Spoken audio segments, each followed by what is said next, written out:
방가로 2. 뱀의 정체. 창세기 3장에는 뱀이 해와를 유혹해서 선악과를 따먹게 했다고 기록되어 있습니다.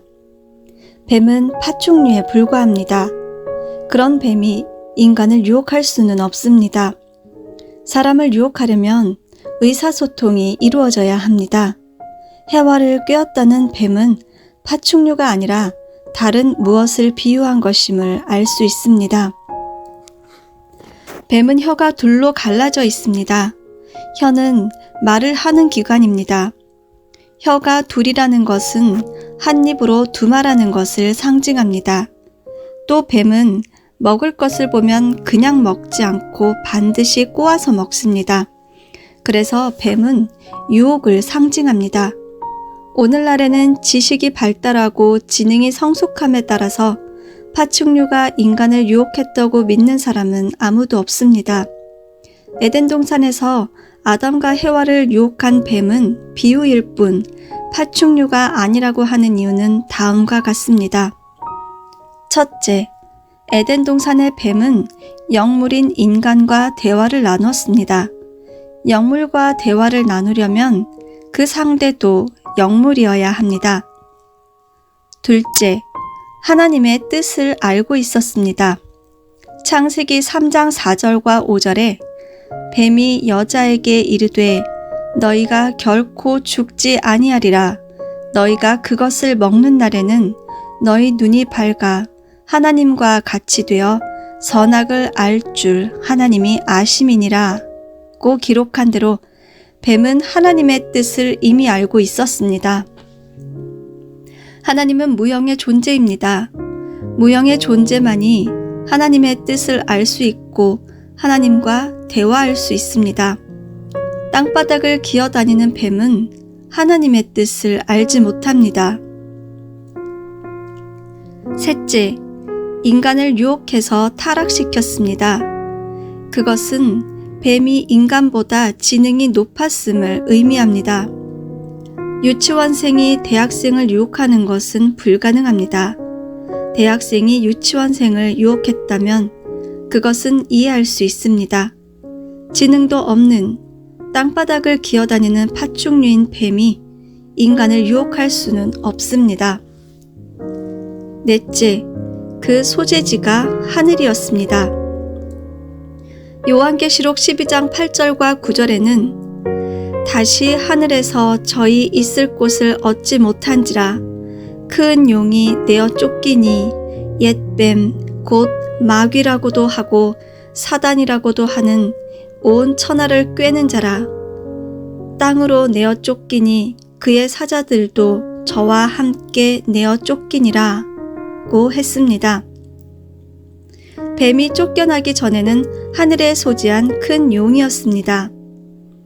그런 정황을 놓고 볼 때 아담과 해와를 타락시킨 뱀은 하등 동물이 아닌 영적 존재라고 봐야 합니다. 에덴 동산에서 타락의 장본인인 아담과 해와를 빼놓고는 하나님과 천사밖에 없었습니다. 그 중에서 하나님은 선악과를 따먹으면 죽는다고 경고하셨으니 그분이 아담과 해와를 타락시켰을 리가 없습니다. 그렇다면 인간을 타락시킨 존재는 천사밖에 없습니다. 기독교인들은 이 말을 듣고 거룩한 천사가 인간을 타락시키다니 무슨 소리냐고 반문합니다. 그러나 이것은 이론적으로, 실증적으로 딱 들어맞는 말입니다.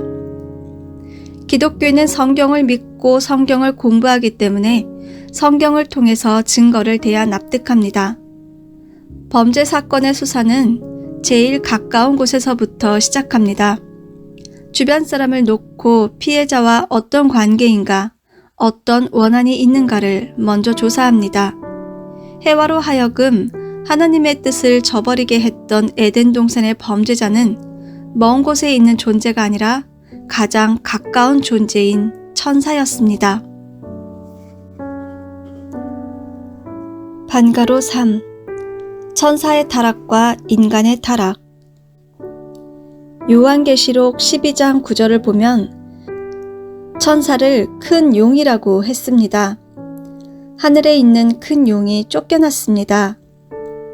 그 용을 옛 뱀이라 하고 마귀 사탄이라고도 하였습니다. 사탄이 천하를 꿰고 하나님의 뜻을 파괴했습니다. 하늘에서 쫓겨나기 전 그 용의 정체는 바로 천사였습니다. 하나님은 모든 피조물을 짓기 전에 천사 세계를 먼저 지었습니다. 천사 세계를 지은 데는 두 가지의 목적이 있습니다. 하나는 종, 즉 심부름꾼으로 부리기 위해서이고, 또 하나는 하나님을 송영하도록 하기 위해서입니다. 천사 세계는 소임에 따라 세 가지 조직이 있고, 조직마다 천사장이라는 관리자가 있었는데, 그 관리자는 각각 루시엘, 가브리엘, 미가엘입니다. 루시엘은 하나님의 사랑을 천사 세계에 중보하는 사랑의 천사장이고, 가브리엘은 소식을 전하는 천사장이고, 미가엘은 군대를 관장하는 힘의 천사장입니다. 세 천사장 중에서 루시엘 천사장이 중심이었습니다. 그런데 그 루시엘 천사장이 타락했습니다. 이사야 14장 2절을 보면 루시엘 천사장에게 너 아침의 아들 계명성이여 어찌 그리 하늘에서 떨어졌으며 너 열국을 엎은 자여 어찌 그리 땅에 찍혔는고 라고 기록되어 있습니다. 아침의 아들 계명성은 루시엘을 말합니다. 베드로후서 2장 4절을 보면 하나님이 범죄한 천사들을 용서치 아니하시고 지옥에 던져 어두운 구덩이에 두어 심판 때까지 지키게 하셨으며 라는 구절이 있습니다. 천사가 죄를 범했다는 것입니다. 천사가 무슨 죄를 범했다는 것인가? 유다서 1장 6절과 7절을 보면 또 자기 지위를 지키지 아니하고 자기 처소를 떠난 천사들을 큰 날의 심판까지 영원한 결박으로 흑암에 가두셨으며 소돔과 고모라와 그 이웃 도시들도 저희와 같은 모양으로 간음을 행하며 다른 색을 따라가다가 영원한 불의 형벌을 받음으로 거울이 되었느니라 고 하는 말씀이 있습니다. 소돔과 고모라와 같은 음란 도시는 역사상 없었습니다. 그래서 하나님은 소돔과 고모라를 유황불로 심판하셨습니다. 음란의 도시였던 소돔과 고모라와 그 이웃 도시들도 천사와 같이 색을 쫓고 간음을 행하다가 영원한 불의 형벌을 받았다고 했습니다. 천사장 루시엘이 바로 음란죄, 간음죄를 지은 것입니다. 그러면 인간의 타락은 어떻게 되었느냐? 창세기 2장 25절을 보면 선악과를 따먹기 전에는 아담과 해와가 벌거벗고 있어도 부끄러워하지 않았습니다. 그런데 창세기 3장 7절에는 아담과 해와는 선악과를 따먹고 나서, 즉 범죄한 후에 그들의 눈이 밝아 자기들의 몸이 벗은 줄을 알고 무화과 나무 잎을 엮어 치마를 하였더라고 기록되어 있습니다. 좋은 것은 드러내고 싶고 나쁜 것은 가리려고 하는 것이 인간의 본능입니다. 만일 선악과가 나무 열매였다면 손으로 따서 입으로 먹었으니 손과 입을 가려야 하는데 왜 하체를 가렸느냐는 것입니다. 성경에는 무화과 나무 잎으로 하체를 가렸다고 했습니다. 무화과 나무가 지금도 존재하는데 생명나무와 선악을 알게 하는 나무가 없는 이유는 아담과 해와를 비유한 상징물이기 때문입니다. 욥기 31장 33절을 보면 내가 언제 타인처럼 내 죄악을 품에 숨겨 허물을 가리었었던가 라는 구절이 있습니다. 욥은 다른 사람처럼 죄악을 가리거나 숨기면서 살지 않았다는 것입니다. 반면 아담과 해와는 하체를 가렸다고 했으니 하체가 허물이요 범죄한 부위라는 것을 알 수 있습니다. 하체로 저지를 수 있는 죄는 간음밖에 없습니다. 그렇다면 아담과 헤와가 에덴 동산에서 간음죄를 저질렀다는 말인데, 여기서 그 상대로 간음죄라는 같은 죄목을 가진 루시엘 천사장을 의심할 수 있습니다. 요한복음 8장 44절에 예수께서 너희는 너희 아비 마귀에게서 났으니 너희 아비의 욕심을 너희도 행하고자 하느니라 고 하면서 유대 백성을 향해 마귀의 자식, 사탄의 자식이라고 꾸짖으셨습니다. 마태복음 23장 33절에도 바리새인과 사두개인을 보고 뱀들아, 독사의 새끼들아, 너희가 어떻게 지옥의 판결을 피하겠느냐고 질책했습니다. 또 로마서 8장 23절을 보면 우리 곧 성령의 처음 익은 열매를 받은 우리까지도 속으로 탄식하여 양자 될 것, 곧 우리 몸의 구속을 기다리느니라고 기록되어 있습니다. 우리 인간은 속으로 하나님의 양자가 되기를 소망한다는 것입니다. 인간이 하나님의 아들인데 양자가 되기를 소원하는 것은 타락으로 양자보다 못한 상태로 떨어졌기 때문입니다. 그 말은 핏줄이 다르다는 것입니다. 타락한 인간은 사탄의 자식이 되어버렸습니다. 사탄은 원래 천사장 루시엘이라고 하는 하나님의 종이었습니다. 부모의 종은 아들, 딸의 종도 됩니다. 그런데 종인 천사장 루시엘이 하나님의 아들, 딸을 타락시킴으로써 하나님의 뜻이 이루어지지 않았습니다.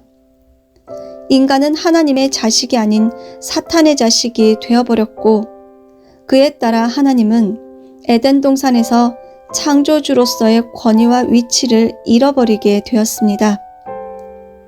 요한복음 12장 31절에서는 이제 이 세상의 심판이 이르렀으니 이 세상 임금이 쫓겨나리라 고 했습니다. 무영의 천사장 루시엘이 인간을 타락시켜 주인의 자리에 섰기 때문에 사탄이 되어 땅 위의 인간들을 모두 주관하고 있으니 그가 나라의 주권자와 지도자를 붙들고 왕노릇을 하고 있다는 것입니다. 세상의 임금, 세상의 신이 쫓겨나고 거기에 하나님이 들어가면 비로소 세상은 평화의 세상이 되는 것입니다. 죄의 뿌리는 타락한 천사장과 해와의 불륜한 사랑관계를 말합니다. 음란한 성관계가 바로 죄의 뿌리입니다. 타락한 천사장은 종으로서 주인집 딸을 상대할 수가 없습니다. 해와의 정조는 때가 되면 상대인 아담에게 허락해야 하는데 때가 되기도 전에 종과 불륜한 관계를 맺음으로써 음란죄를 지었습니다. 그래서 죄의 뿌리는 바로 음란죄입니다.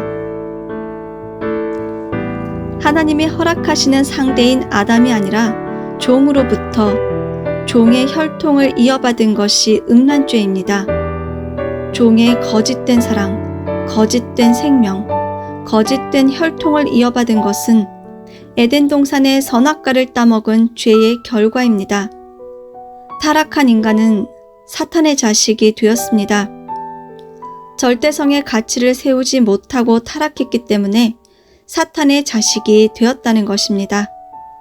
따라서 본연의 인간으로 돌아가려면 절대성의 가치를 세우고 절대성의 본체 되시는 하나님 안으로 돌아가야 합니다. 음란으로 타락했다는 증거. 인간이 음란으로 타락했다는 증거는 많습니다. 종교마다 음란을 최고의 죄로 꼽습니다. 살인죄, 강도죄, 음란죄 등 각종 죄 가운데 음란죄를 제일 무거운 죄로 삼고 있습니다. 인간은 죄의 뿌리에 대해서는 모르고 있지만 성을 통해 혈통이 이어지기 때문에 순결을 중요시하는 것입니다. 또 이스라엘 민족은 남자아이를 낳으면 반드시 8일 만에 할례를 행합니다. 아담이 생식기를 잘못 사용해서 사망의 피, 천사장의 피를 이어받았습니다. 그러므로 이스라엘 민족은 하나님의 백성이 되기 위한 증표로 할례를 합니다. 제2차 세계대전 당시 히틀러가 이스라엘 민족 600만 명을 학살하면서 남자들의 팬티를 벗겨 할례 자국을 확인했다고 합니다. 말세에는 음란으로 멸망합니다. 심은 대로 거두기 때문입니다. 성경에 보면 주인이 밭에 좋은 씨를 뿌렸는데 밤사이에 원수가 몰래 와서 가라지를 덧뿌리고 갔습니다. 하인들이 주인에게 가서 가라지가 생겼는데 뽑아버릴까요? 하고 묻습니다. 그때 주인은 가만두어라. 가라지를 뽑다가 곡식까지 뽑을까 염려하노라. 둘 다 추수 때까지 함께 자라게 두어라. 추수 때에 내가 추수꾼들에게 말하기를 가라지는 먼저 거두어 불사르게 단으로 묶고 곡식은 모아 내 곳간에 넣으라 하리라 고 했습니다. 어떻게 보면 하나님이 지금까지 타락한 세계를 지켜보고 그것을 인정한 것 같아 보입니다. 그러나 이제는 곡식과 가라지를 구분할 때가 되었습니다. 어느 것이 가라지이고 어느 것이 곡식인지 누구나 다 구별할 수 있는 때가 된 것입니다. 처음에 싹이 날 때는 전문가가 아니면 잘 모릅니다. 벼농사를 지어본 사람은 알지만 벼와 피는 구분하기가 쉽지 않아 전문가가 아니면 벼를 두고 피만 뽑기가 어렵습니다. 얼핏 보면 똑같아 보이기 때문에 피를 뽑으려고 하다가 자칫 벼까지 뽑을 수도 있습니다. 그래서 주인이 곡식과 가라지를 완전히 구분할 수 있을 때까지 그냥 두라고 했습니다. 그 다음에 사회적 현실로 볼 때 문명의 발달로 인해 성범죄가 더 심해지고 있습니다. 사회가 발전하고 문명이 발달할수록 성범죄가 줄어드는 것이 아니라 더 깊어지고 더 악랄해지고 있습니다. 오늘날 청소년들이 돈 몇 푼을 벌려고 성을 상품화하여 자기의 귀한 정조를 내다 팔고 있습니다. 어린 소녀들이 성인 남자에게 향락을 제공하고 돈을 번다는 원조 교제가 그것입니다. 성인 남자는 내가 용돈이 부족한 학생들에게 같이 놀고 나서 용돈을 좀 줬다. 그것이 무슨 죄냐? 이런 식으로 얘기합니다. 지도자들이 그런 생각을 가지고 거기에 빠져 있으니 이 문제를 해결할 수 없습니다. 이제 근본적인 가치관을 들고 나서서 외치지 않으면 안 됩니다. 어떤 지도자, 어떤 학자, 어떤 종교인, 어떤 경제인이라도 그 원칙 앞에는 다 굴복해야 합니다. 이제 원리의 본체와 더불어서 절대성 가치를 들고 나서야 합니다. 원리의 본체 되시는 하나님을 드러내지 않고는 이 세상의 음란 문제를 수습할 수 없습니다. 원리의 본체가 절대성 가치의 중심입니다. 결론적으로 천사장의 타락과 인간의 타락은 음란의 타락이요 불륜의 타락이라는 것입니다. 종인 천사장은 하나님의 딸을 도저히 상대할 수 없는데도 과분한 욕망 때문에 해와와 음란한 관계를 맺었습니다. 이것이 죄의 뿌리입니다.